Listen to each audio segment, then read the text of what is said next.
जो बच्चे नहीं आ रहे हैं क्लास में। चलिए हाथ जोड़ेंगे और ओमकार से हम अपनी क्लास आरंभ करेंगे। ओम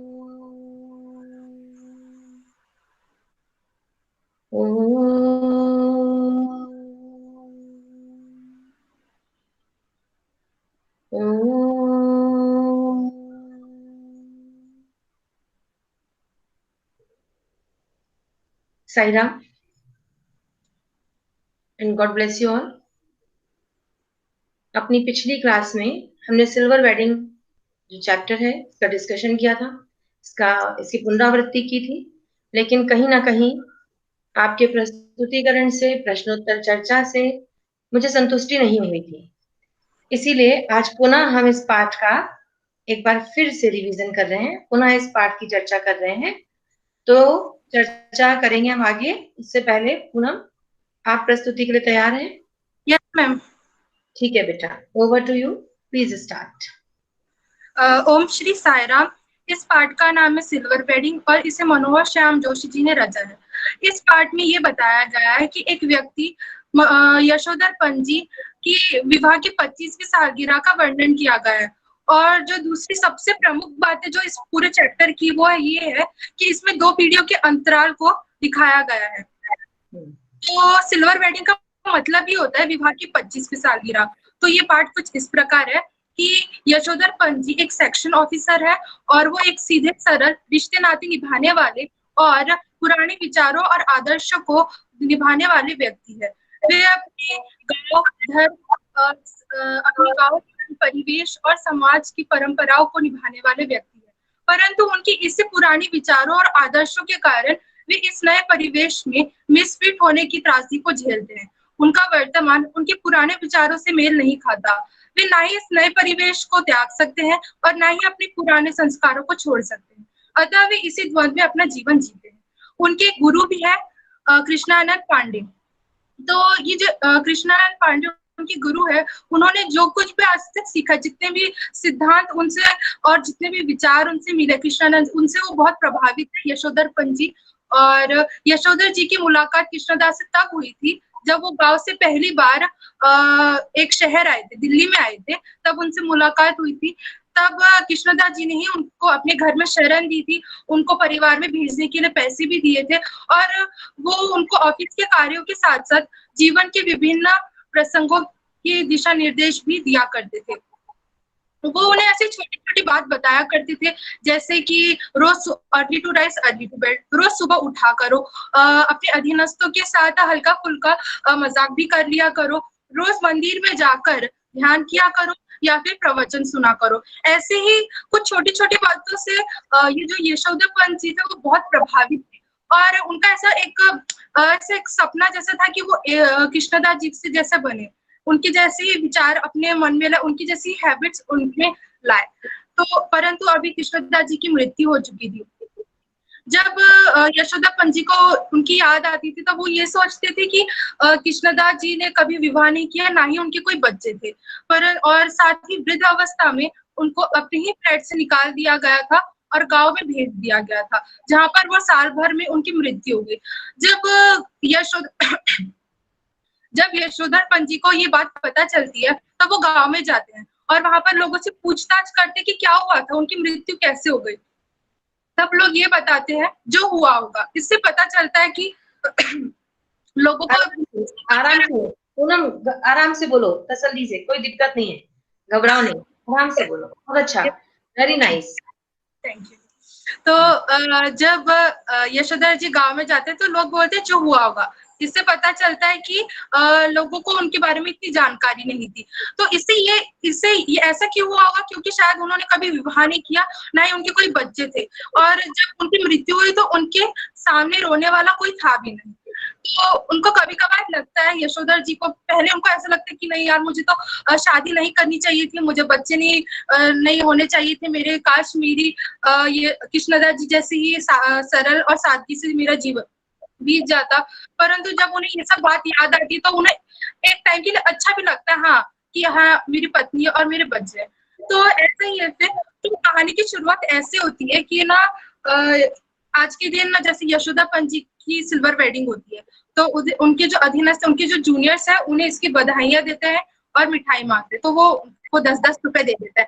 उसके बाद जब वो घर जाते हैं तो वो थोड़ा लेट जाते हैं, उनका मन नहीं करता, क्योंकि उनके जो परिवार और उनकी पत्नी और उनके बच्चों के साथ उनकी हर एक छोटी बड़ी बात पर नोक-झोंक होती रहती है। मतलब क्या है कि उनकी जो ये जो पीढ़ी है, नई पीढ़ी है, उनके जो बच्चे वो नई इस आधुनिक काल में ढल चुके हैं, और उनकी पत्नी भी उनका पूरी तरह सहयोग करती है। परंतु वही जो ये यशोधर पंत जी है, वो अपने पुराने विचारों पर ही टिके हुए हैं, जिसके कारण उनमें हमेशा मतभेद होती रहती है। और जब यशोधर पंत जी और उनके बच्चों में मतभेद होता है, तब उनकी जो पत्नी वो हमेशा अपने बच्चों का साथ देती है, ना ही उनका। इसका कारण वो ये बताती है कि जब वो संयुक्त परिवार में थे, तब उनके पति ने उनका कभी साथ नहीं दिया। तो इसके कारण कहीं न कहीं ये जो यशोदा जी थे, उनको बहुत पीड़ा होती थी, बहुत अकेलापन लगता था, उनका मन नहीं करता था कि मैं घर जाऊँ, क्योंकि इसी माहौल के कारण उनका मन बिल्कुल नहीं लगता था। तो अब शाम हो जाती है, वो घर जाने के लिए निकल जाते हैं। तो वो वहाँ पर देखते हैं कि वहाँ पर उनके बच्चों ने एक पार्टी ऑर्गेनाइज़ की है, और जब वो उनको पता चलता है कि उनकी सिल्वर वेडिंग के लिए पार्टी ऑर्गेनाइज़ की गई है, तब वे बहुत चौंक जाते हैं, और फिर ये सब उनको समहाउ इम्प्रॉपर लगता है, क्योंकि उनकी जो वाइफ है, उन्होंने उनके मनमर्जी के कपड़े पहने, बच्चों ने अपने बस मित्रों को और उनके सहयोगियों को बुलाया, ना ही कि उनके रिश्तेदारों को बुलाया। तो ये सब उनको समहाउ इम्प्रॉपर और सब मतलब बहुत बुरा भी लगता है कि बच्चों में पारिवारिकता नहीं है, उनको रिश्ते नाते निभाने में कोई इतनी दिलचस्पी नहीं है। तो जब वो पार्टी में जाते हैं, तो उनको केक काटने का तक मन नहीं करता, फिर उनके बच्चे उन्हें आग्रह करते हैं, प्लीज काट दीजिए, प्लीज काटिए, तब जाकर वो केक काटते हैं। और फिर लास्ट में ये होता है कि तो लास्ट में ये होता है कि उनके जो बच्चे हैं, उनका सबसे बड़ा बेटा है भूषण, वो उनके लिए एक ऊनी ड्रेसिंग गाउन लाता और कहता है कि पापा आप रोज फटी हुई पुल ओवर पहनकर दूध लाने जाते हैं, पर अब से आप ये पहना कीजिए। तो जो ये यशोदा जी, उनको बहुत बुरा लगता है कि इसको ये वो उसे भी समहाउ इम्प्रॉपर कहकर ये बोलते हैं कि इसको ये बोलना चाहिए था कि पापा अब से मैं जाया करूंगा दूध लेने। तो वो कैसे न कैसे करके वो गाउन पहन लेते हैं, और उनको अचानक से कृष्णदा जी की याद आती है, और उनकी आंखें नम हो जाती है। तो मैम इस पूरे चैप्टर में ये बताया गया है कि किस तरह दो पीढ़ियों के बीच उनके विचारों में और उनकी आदतों में कितना बड़ा अंतर है। जैसे यही अगर हम लोग देखा जाए, तो यशोधर जी बहुत ही अपने रिश्ते नाते निभाने वाले, बड़ों का सम्मान करने वाले, अपनी पुरानी जीवन शैली पर टिके रहने वाले एक व्यक्ति है। उन्होंने मतलब समय के साथ खुद को परिवर्तित नहीं किया। वही उनके बच्चे, जो इस नई आधुनिक पीढ़ी काल के बच्चे, मतलब एक नई जनरेशन है, उन्होंने वो अपने पारिवारिकता के साथ-साथ उन्होंने प्रगतिशील रहे, और उन्होंने अपने पढ़ाई पर भी अच्छा ध्यान दिया। उनकी बेटी ने विवाह को ज़्यादा वो नहीं लिया, और उसने भी अपनी पढ़ाई को ही ज़्यादा इम्पोर्टेंस दिया। तो यही है कि ना, हमें समय के साथ बदलते रहना चाहिए। कवि ने यही बताया है कि हमें समय के साथ भी अपना बदलाव लाना चाहिए, और हमारे जो रिश्ते नाते हैं, जो हमारे संस्कार है, उन्हें भी नहीं भूलना चाहिए। वेरी गुड, बहुत सुंदर presentation.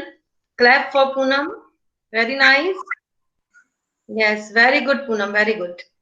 Thank you ma'am. Poonam ने न केवल कहानी प्रस्तुत की, कहानी के साथ साथ उन अंशों को भी स्पष्ट करने की कोशिश की जहां हम पिछली क्लास में अटक रहे थे।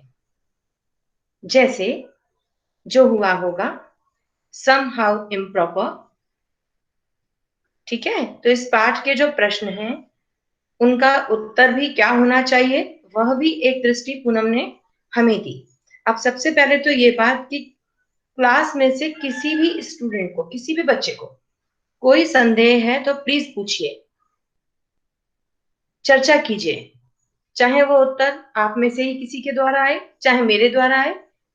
कुल मिलाकर इस पाठ की कथा वस्तु, इसका मूल भाव, इसका उद्देश्य, ये सब हम तक पहुंचना चाहिए, तभी पाठ को पढ़ने का जो उद्देश्य है वो सफल होता है। तो बताइए, कोई प्रश्न है अब किसी को? नहीं? ठीक है, मैं प्रश्न पूछूंगी तो फिर नाम लेकर पूछूंगी, जिससे हम पूछेंगे उसी से आंसर चाहिए। इसलिए अभी और अपने आप से चिंतन कर लीजिए कि आपको किस अंश का उत्तर नहीं पता, कौन सा हिस्सा है जो अभी भी आपके मन में संदेह पैदा कर रहा है। ठीक है, तो सब चलिए आगे। कुछ पूछना है अभी किसी को? यदि नहीं तो पृष्ठ क्रमांक 17 पर आइए अपनी किताबों में, पृष्ठ क्रमांक 17।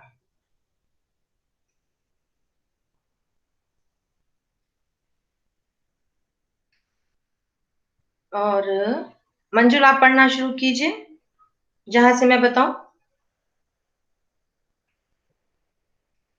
ऊपर से 5वां पैराग्राफ कहेंगे हम इसे।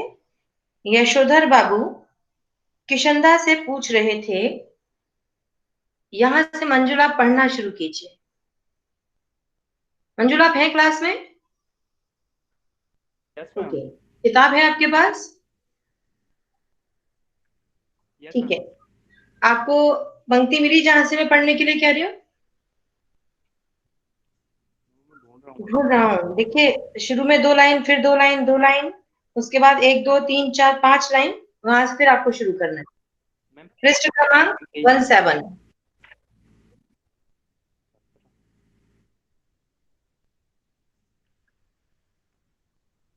मैम सॉरी, वो थोड़ी मिस्टेक हो गई। अच्छा, अब सही जगह मैम है क्या? आरो खोल अब मिला क्या? मैम आरो खोल ली थी मैंने, बता नहीं थी। तो अच्छा, अभी और कोई जो तत्पर है अभी, जिसको क्योंकि समय की कीमत है, जिसको भी पंक्ति मिल गई वो शुरू करे जल्दी। आवाज पहले आ सकती है? ठीक है, चलिए। ओके आस्था। यशोधर बाबू कृष्णदा से पूछ रहे थे, हुआ होगा से आप कैसे मर गए? किशनदा कहते कि सभी जन इसी जो हुआ होगा हो, ब्रह्मचारी हो, अमीर हो, गरीब हो, मरते जो हुआ होगा से ही है। हाँ हाँ, शुरू में और आखिर में सैले होते हैं, अपना कोई दुनिया में, बस अपना नियम अपना। यशोधर बाबू पर ऊनी ड्रेसिंग गाउन पहने, सिर बस पाँव ये में सही तक, और हाथ। आस्था पर सही तक। ठीक है, क्योंकि हमें जानना था कि क्या हुआ होगा, ये जानना था कि क्या हुआ होगा जिससे किशनदा की मृत्यु हुई। तो पहली क्लास में भी, पिछली क्लास में भी हमने चर्चा की थी। अब मैं समझती हूँ सभी को ये बात स्पष्ट हो गई होगी कि यशोधर बाबू को भी इस बात का उत्तर मिल गया था कि प्रत्येक की मृत्यु कुछ ना कुछ घटना घटित होने से ही होती है। कोई तो कारण होता है जिसकी वजह से मृत्यु होती है। और जैसा पूनम ने बताया कि यशोधर पंत जी किशनदास से बहुत घनिष्ठता से जुड़े हुए थे, और पहले उन्हें उनका वो एकाकी जीवन अच्छा लगता था, लेकिन जब उन्हें ये एहसास हुआ कि अंतिम समय में जीवन के कुछ पड़ाव ऐसे आते हैं जब परिवार की अत्यंत आवश्यकता होती है, किसी अपने की बहुत जरूरत होती है, तो क्योंकि अंतिम समय में उनके पास कोई था नहीं, इस कारण मृत्यु का सही कारण पता नहीं लग सका। स्पष्ट हुआ? चलिए अब आगे हम पढ़ेंगे पृष्ठ क्रमांक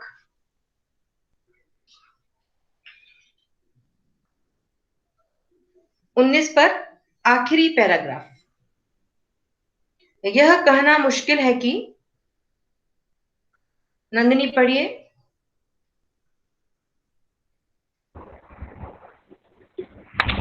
यह कहना मुश्किल है कि इस घड़ी उन्हें यह बात चुभ गई कि उनका जो बेटा यहाँ कह रहा है कि आप सवेरे ड्रेसिंग गाउन पहनकर दूध लाने जाया करो, वह यह नहीं कह रहा कि दूध मैं ला दिया करूँगा, या कि इस गाउन को पहनकर उनके अंगों में वह किशनदा उतर आया है जिसकी मौत जो हुआ होगा से हुई। Very good. अब नंदिनी ने जो पढ़ा वह आपको यशोधर पंत जी की किस वेदना से किस वेदना से आपका साक्षात्कार हुआ, कौन सा इनकी पीड़ा आपको समझ में आई, यशोधर जी की कौन सा दर्द आपको समझ में आया? भूमिका?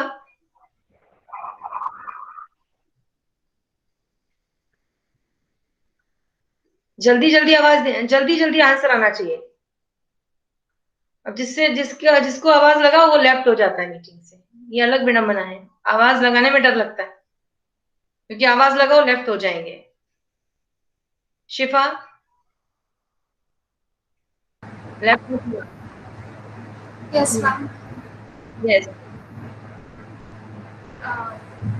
मैम जो किशनदा थी उनकी पत्नी की मृत्यु के बाद उन्हें ये बात इसलिए चुप गई क्योंकि मैम उनका जो बेटा था वो मतलब उनका उतना ज़्यादा ध्यान या ख्याल नहीं रख पाया था जितना उनकी पत्नी रखती थी।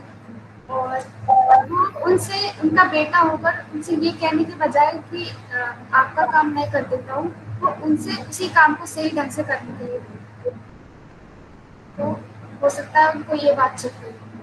ठीक है, और कोई इसी प्रश्न का उत्तर? वेरी गुड शिफा, गुड एफर्ट। हर्षी, आप हैं क्लास में?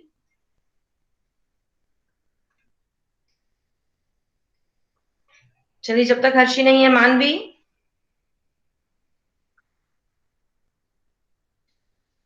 देखो, दिखते रहते हो तो जल्दी नहीं गायब होते हो क्लास से, इसीलिए क्या कहा जाता है बार बार की वीडियो ऑन रखो, आपकी शक्लें भी दिखते रहे, जिससे मुझे ऊर्जा मिलती रहे। हाँ मानवी, इसी प्रश्न का उत्तर आप कैसे देंगे?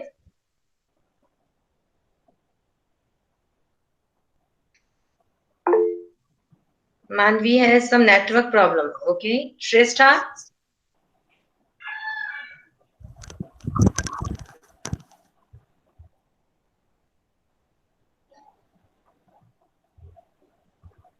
श्रेष्ठा क्लास में है? अंजलि मिश्रा? Yes ma'am. ठीक है अंजलि, आपके पास है उत्तर? Yes ma'am. बताइए। मैम वो परंपरागत ढर्रे पर चलना पसंद करते थे और उन्हें यह बात चुप गई होगी कि उनके बाद उनका बेटा उनसे ये कहता कि रोज सुबह दूध लेने मैं चला जाया करूंगा, ना कि आप। Very good. तो इस बात से हमारे मन को छूने वाली क्या बात समझ आती है? हमारे बड़ों को हमसे क्या अपेक्षाएं हैं? माना कि पीढ़ियों में अंतराल आता है, माना कि वैचारिक अंतराल आता है, समय के बदलने से, साधनों के, हमारे प्रयोग के साधनों से, भौतिक संस्कृति के विकास से, हम ऐसा कह सकते हैं, विचारों में अंतराल आता है। आपने इस पाठ में एक बार देखा होगा, जैसे यशोधर पंत जी को क्या था? न केवल पुराने लोगों से प्रेम था, अभी तो पुरानी वस्तुओं से भी बहुत प्रेम था। जैसे आज हम आसानी से किसी भी वस्तु को रिजेक्ट कर देते हैं कि नहीं, अब ये टेबल अच्छी नहीं लग रही, इसको हटाओ, दूसरी रखते हैं। ये घड़ी अब पुरानी हो गई है, दूसरी लगाते हैं। कितने आसानी से आज हम अपने घर की वस्तुओं को बदल देते हैं, जबकि पहले के लोगों का क्या होता था? उन वस्तुओं के साथ भी एक अटैचमेंट होता था। नहीं, ये इस घड़ी को नहीं हटा सकते, ये मुझे मेरे भाई ने दी थी, ये ऐसा नहीं कर सकते, ये मेरी माँ की निशानी है, इसको और किसी ने नहीं दी थी तो ये कि नहीं, इसको नहीं हटा सकते, ये हमने एक बार विशेष रूप से दीपावली पर ली थी। ऐसा कुछ भी, वस्तुओं के साथ भी लोगों का भावात्मक संबंध होता है। इंसानों के अलावा वस्तुओं के साथ भी भावात्मक संबंध होता है। तो ये भावात्मक संबंध, ये रागात्मक संबंध ऐसे लोगों को बहुत जल्दी परिवर्तित नहीं होने देता। जैसा कि पूनम ने बताया कि जब घर में पार्टी होती है तो जो फ्रेंड सर्कल है उनको बुलाया जाता है, लेकिन यशोधर पंत जी को यहाँ भी वो बात खटकती है। वो चाहते थे कि उनसे जुड़े पुराने लोगों को, रिश्तेदारों को बुलाया जाए, क्योंकि उनका जीवन, उनके प्राण कहीं ना कहीं वहां बसते थे। तो ये आखिरी वाले पैराग्राफ में जब बेटे ने ये कहा कि आप अब ये गाउन पहनकर दूध लेने जाया करो, तो उन्हें क्या बात खली कि वो ये भी कह सकता था कि अब आप दूध लेने ना जाओ, ये मैं कर दूंगा। भले बड़े लोग नहीं नहीं जाऊंगा। शायद अगर बेटा आग्रह करता कि अब आप मत जाइएगा, मैं जाऊंगा, तो यशोधर बाबू मानने वाले नहीं थे, तो भी बोल जाते। लेकिन बड़े लोग हम बच्चों से अपेक्षा करते हैं कि हम उनका ध्यान रखें, हम उनके प्रति अपनी चिंता व्यक्त करें। अपना ध्यान वो स्वयं रखते हैं, माना, हमारा उनके प्रति प्रेम, मर्यादा में बात करना, हमारे द्वारा निभाई जाने वाली कुछ औपचारिकताएं उन्हें सुख देती, हमें इन बातों का ध्यान रखना चाहिए। ठीक है, तो वेरी गुड। और कोई प्रश्न? और किसी के मन में और कोई प्रश्न? मंजुल, आप कुछ कहना चाह रहे हो? मानवी, आप कुछ कहना चाह रहे हो? मानवी, आपका माइक ऑन है, या तो आप कुछ कहिएगा वरना माइक म्यूट कर दीजिए।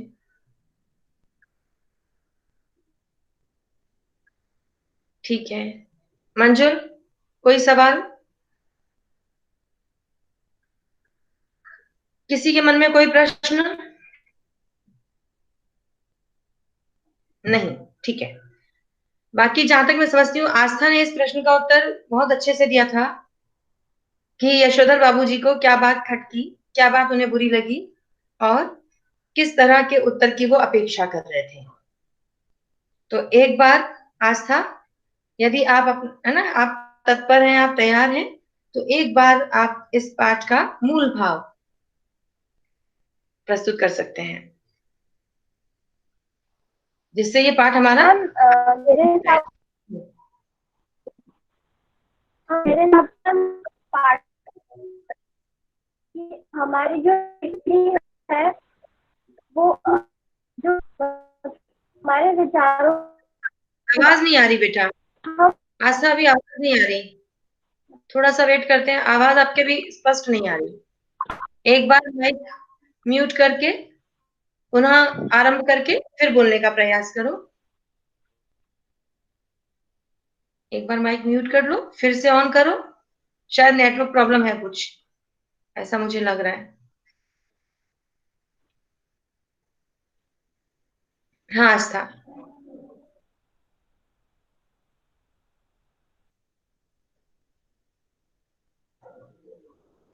आप बोलिएगा आस्था, शायद अब आवाज आएगी, बोलिए, स्टार्ट कीजिए। मैम पाठ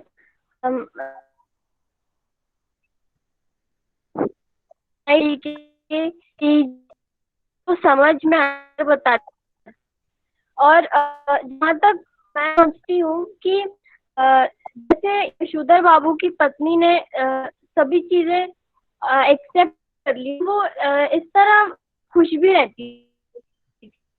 मेरे हिसाब से कुछ चीजें यशोधर बाबू को मान ली, चीजें उन्हें उनकी तरफ से क्योंकि मेरे हिसाब से बच्चे वही सीखते हैं, वो जिस वातावरण में रहते वो बड़े होते हैं। माता पिता जो संस्कार देते हैं वो उसी तरह व्यवहार करते हैं। हाँ, कभी कभी जो बाहरी दुनिया है उसका भी प्रभाव हम पे आता है। तो या तो यशोधर बाबू यहाँ खुद ही कह देते कुछ आशाएं रखता हूँ, या फिर अब जब उनका बेटा उनकी आशाएं पूरी नहीं कर पाया, तो यहाँ या तो वो भी समझने की कोशिश करें कि जो दुनिया बदल रही है उसके हिसाब से वो भी थोड़ा ढलने का प्रयास करेंगे, वो भी खुशी से रहेंगे। तो जरूरी है कि हम खुशी से रहें, तो हम ही सेक्रीफाइस कर लें की कोशिश करें। गुड, हाँ, अच्छा, आवाज थोड़ी कट रही है इसलिए वो संप्रेषण प्रॉपर नहीं हो पा रहा, लेकिन हाँ वेरी गुड। आस्था की जो बात है उसका मैसेज ये। हाँ मंजूर, बोले। मैम, जैसे आस्था ने कहा कि खुद की खुशी को सेक्रीफाइस कर लेना चाहिए खुश रहने के लिए, तो मैम पाठ के हिसाब से अगर देखा जाए तो यशोधर जी का बेटा भी काफी समझदार था, काफी उम्र उसकी ठीक ठाक थी, वो मैच्योर था।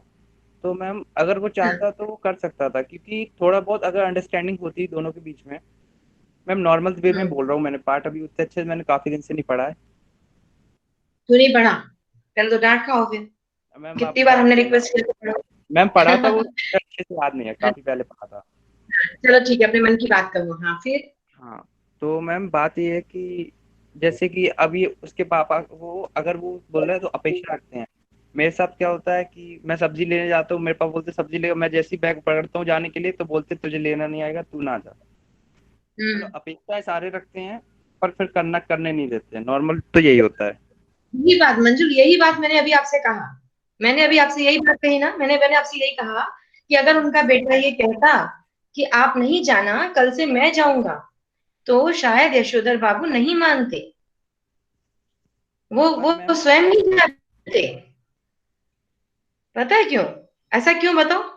इसका कारण बताएंगे? इसका कारण, इसका कारण क्या है? मैम शायद हम्म। यशोधर बाबू को ये सुनने में अच्छी लगती है कि मेरा बेटा मेरी फिक्र करता है या मेरे तो बारे में इतना सोचता यशोधर बाबू की नहीं, मैं भी आपकी बात कर रही हूँ। आपकी और आपके पिताजी की बात कर रहे हैं।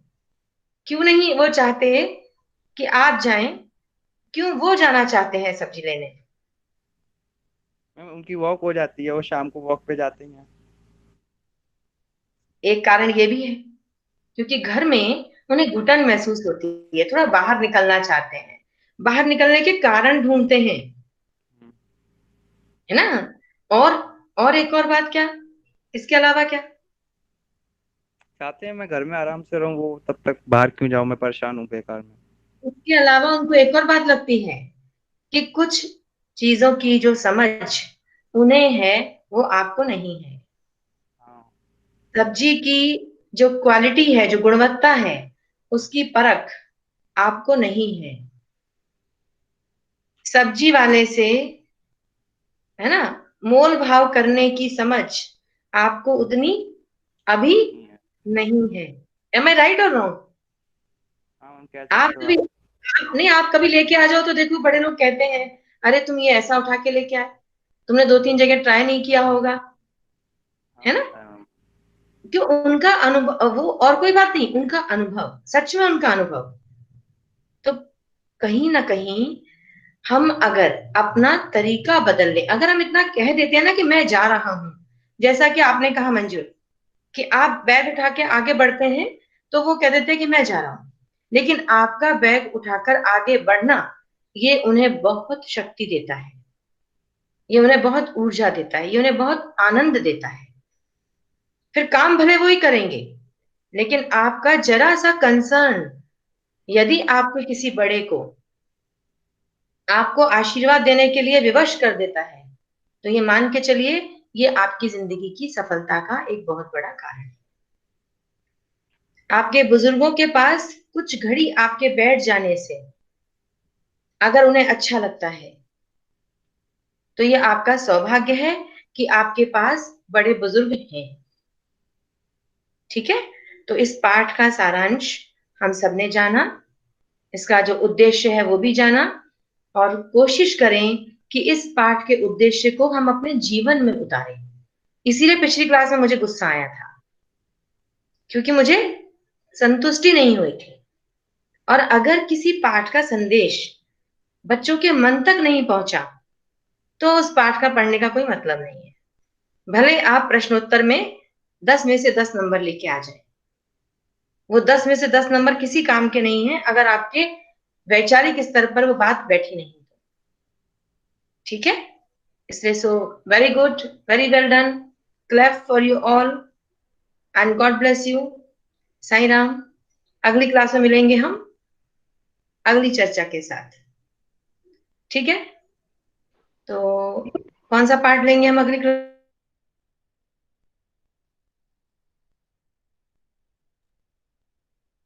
मैम कहाँ गई?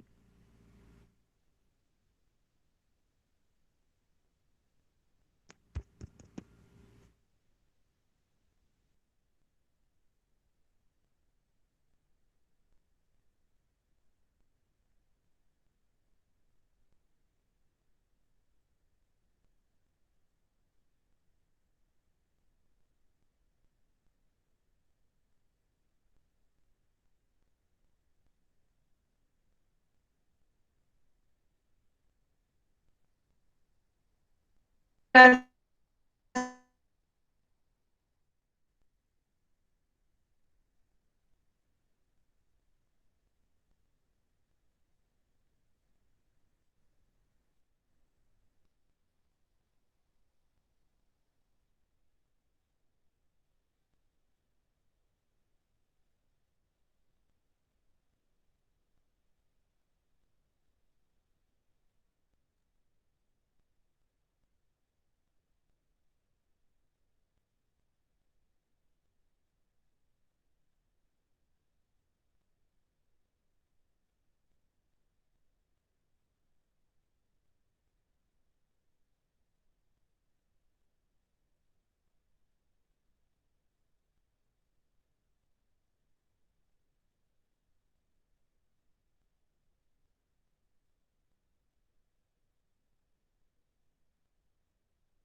शिफा।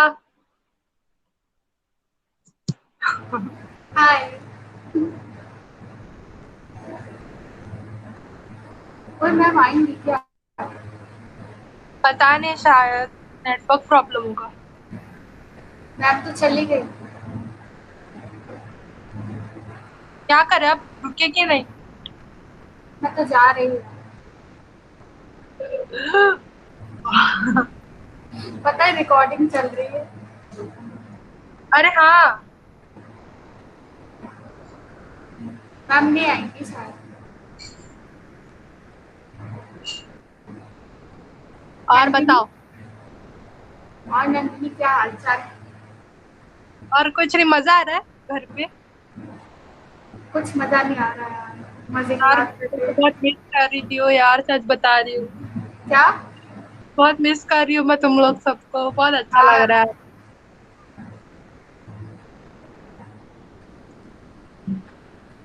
क्या कर सकते हैं यार। वही तो, और स्कूल की बड़ी याद आ रही है। मुझे भी पता है। और चिट्ठी कहाँ गई पर? पता नहीं। अरे अच्छा कोई नहीं, पूना, चलो। We want to say something. हाँ पूना, हाँ, बोलो ना। सुनाई नहीं दे रहा? मैम आ गई।